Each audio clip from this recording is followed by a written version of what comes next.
Diamond discovery, Africa's hidden story. When you look at a diamond, what do you see? Luxury? Love? Status? Perhaps. But what if I told you that behind every glimmering facet lies a story carved not just in stone, but in centuries of ambition, exploitation, and resilience? This is the untold story of diamond discovery and the historic rise of African diamond mining. It all began with a child. In 1866, a 15-year-old boy named Erasmus Jacobs discovered a shiny stone on his father's farm near Hopetown in South Africa. It was sent to a local trader, then to a Scottish mineralogist named Dr. William Gibbon Atherstone, who confirmed it was a 21.25-carat diamond, the Eureka diamond. Just 3 years later, in 1869, a massive 83.5-carat gem known as the Star of South Africa was found. That one moment changed history. The diamond rush had begun. Diamond mining in Africa has evolved, but the fundamentals remain. There are 4 primary methods of mining diamonds: alluvial mining, sifting riverbeds and coastal areas for diamond-rich sediment. This was the earliest form used in places like Angola and Sierra Leone. Open-pit mining, excavating giant pits to access kimberlite pipes, as seen in Botswana's Jwaneng mine, the richest diamond mine on Earth. Underground mining, when open-pit methods reach their limits, miners dig deeper, chasing the diamond-bearing rock beneath. Marine mining, yes, diamonds from the sea. Off Namibia's coast, vacuum-like machines dredge the seabed for ancient stones brought there by rivers over millions of years. Each method demands precision, technology, and, often, sacrifice. Before diamonds ever glinted under African skies or glittered in European crown jewels, their story began thousands of miles east, in the heart of ancient India. The land of Golconda, located in present-day Telangana, was once the sole source of the world's known diamonds. As early as the 4th century BCE, Indian diamonds were recorded in Sanskrit texts and traded across ancient Silk Road routes. By the 1700s, the Golconda region had become a legendary name, synonymous with the finest diamonds ever discovered. But here's the remarkable part: the diamonds of Golconda were not extracted from deep within the earth through shafts or blasting. Instead, they were found in alluvial deposits, loose diamonds carried and scattered by rivers over millions of years, then gently washed from gravel by hand. This method, humble yet effective, required patience, knowledge of the land, and generations of inherited technique. Among the legendary mines were Kola, Paratala, and Banganapalli, worked mostly by local laborers using bamboo baskets, wooden sieves, and keen eyes. Despite the rudimentary tools, the results were astonishing. From these muddy banks emerged some of the most famous diamonds in history. The Koh-i-Noor, once weighing over 190 carats in its uncut form, was mined from the Golconda region before the 14th century and passed between sultans, maharajas, and empires like a cursed treasure. The Hope diamond, now in the Smithsonian, also likely traces its origin to these Indian mines, as do the Regent, the Orloff, and the Great Mogul. What made Golconda diamonds so revered? It was their extraordinary clarity, often type IA stones, among the purest of all. They contained almost no nitrogen or other impurities, giving them a radiant, luminous quality rarely matched. Golconda's diamond monopoly endured for nearly 2 millennia, commanding global admiration. But by the early 18th century, these deposits began to dwindle. The empire's grasp weakened, and nature's supply began to fade. Yet, the legacy of Golconda diamonds remains eternal, a time when India wasn't just a country under colonial ambition, but a glittering jewel box of the world. The stage was set. But nature was about to shift its spotlight to another continent. By the early 18th century, India's reign as the world's diamond powerhouse was waning. Its alluvial mines had been yielding gems for over 2,000 years, but the earth was running dry. Then, across the Atlantic, in the thick jungles and golden hills of colonial Brazil, the earth spoke again. It was 1725 when the first diamonds were reportedly discovered in the Minas Gerais region, a name that literally means general mines. The initial find was, in fact, accidental. Portuguese colonists were not searching for diamonds, they were searching for gold, which had already been found in abundance along Brazil's interior rivers. The story goes that a group of enslaved Africans, forced to pan for gold, came across some unusual translucent stones in the Jequitinhonha River basin. These stones were discarded at first, believed to be quartz. But when one was shown to Portuguese officials and shipped across the Atlantic, experts in Lisbon recognized it instantly. It was a diamond. And not just any diamond, these were of comparable quality to the revered Golconda gems. Suddenly, Brazil became the new epicenter of the global diamond trade. Over the next century, Brazil would produce more diamonds than India had in its entire known history. Vast diamond fields emerged in Diamantina, Bahia, and Ouro Preto, places that would soon become rich, bustling centers of commerce, controlled tightly by the Portuguese crown. But behind the glittering wealth lay brutal exploitation. The discovery of diamonds in Brazil led to the forced migration of thousands of enslaved Africans into the interior. Their labor fueled this new industry, digging, sieving, and washing gravel from rivers with little more than pans, wooden trays, and bare hands. They worked under watchful eyes and harsh conditions. In some cases, they were even searched daily to prevent theft, a practice as invasive as it was inhumane. To regulate output and maximize profits, the Portuguese crown established the Real Extracao dos Diamantes, a royal monopoly on all diamond production. Only sanctioned contractors could mine, and every stone was taxed.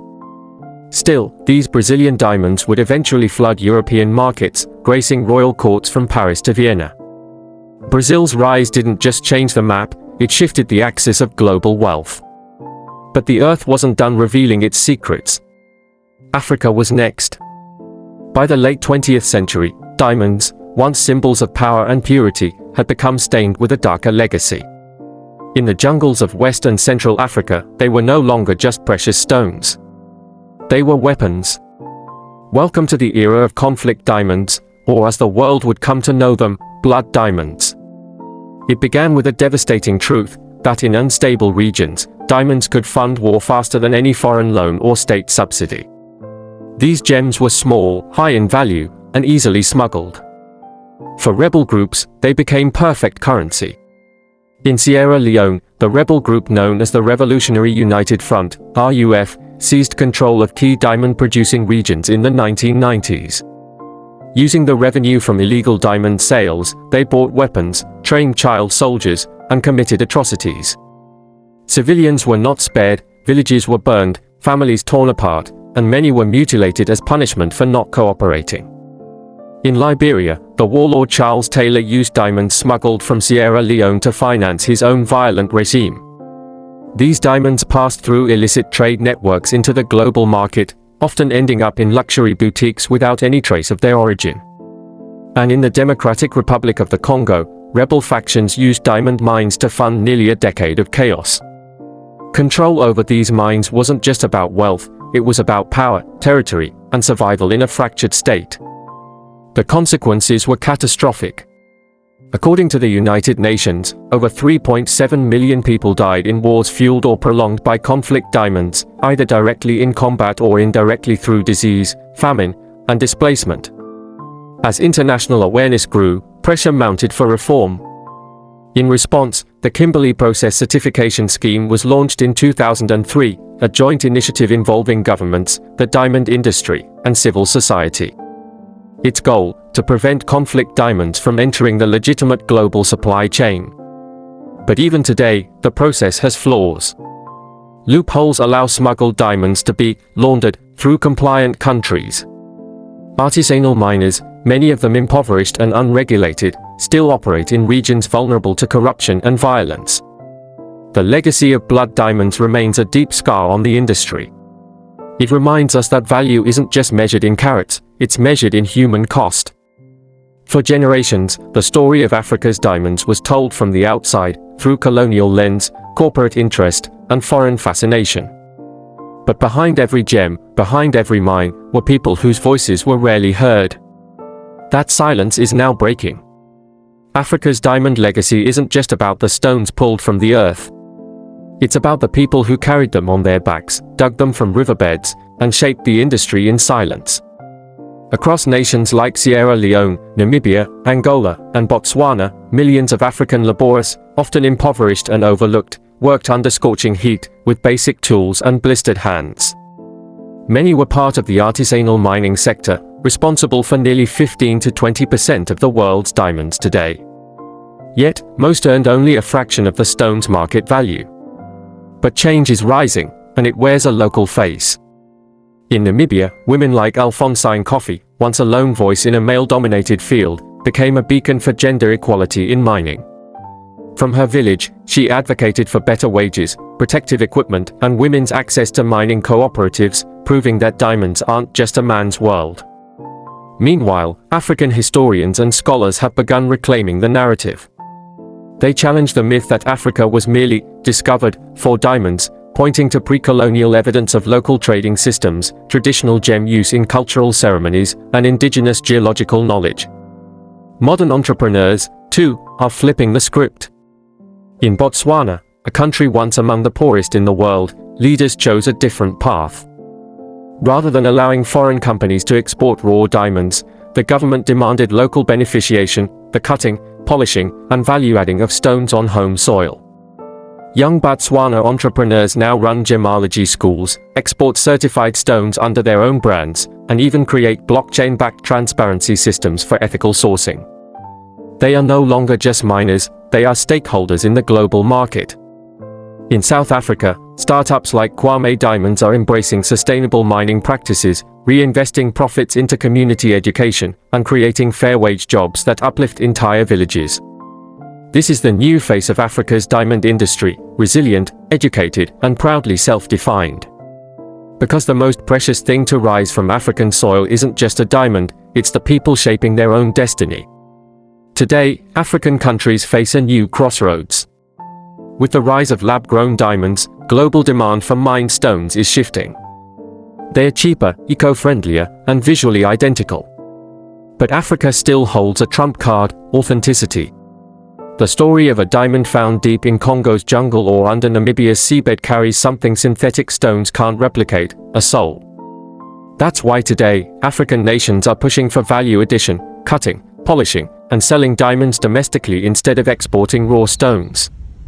In places like Botswana and South Africa, young entrepreneurs and engineers are redefining what it means to own the diamond narrative. The journey of a diamond is not just geological, it's generational. From ancient Indian traders to Brazilian farmers, from African kingdoms to colonial monopolies, from bloodshed to brilliance, every diamond is a chapter in our shared story. So the next time you see a sparkling gem behind glass or on a ring, ask yourself, do you see just the stone, or the soul of a continent? Leave your thoughts in the comments if you enjoyed this video. Don't forget to like and share. Subscribe for more videos like this.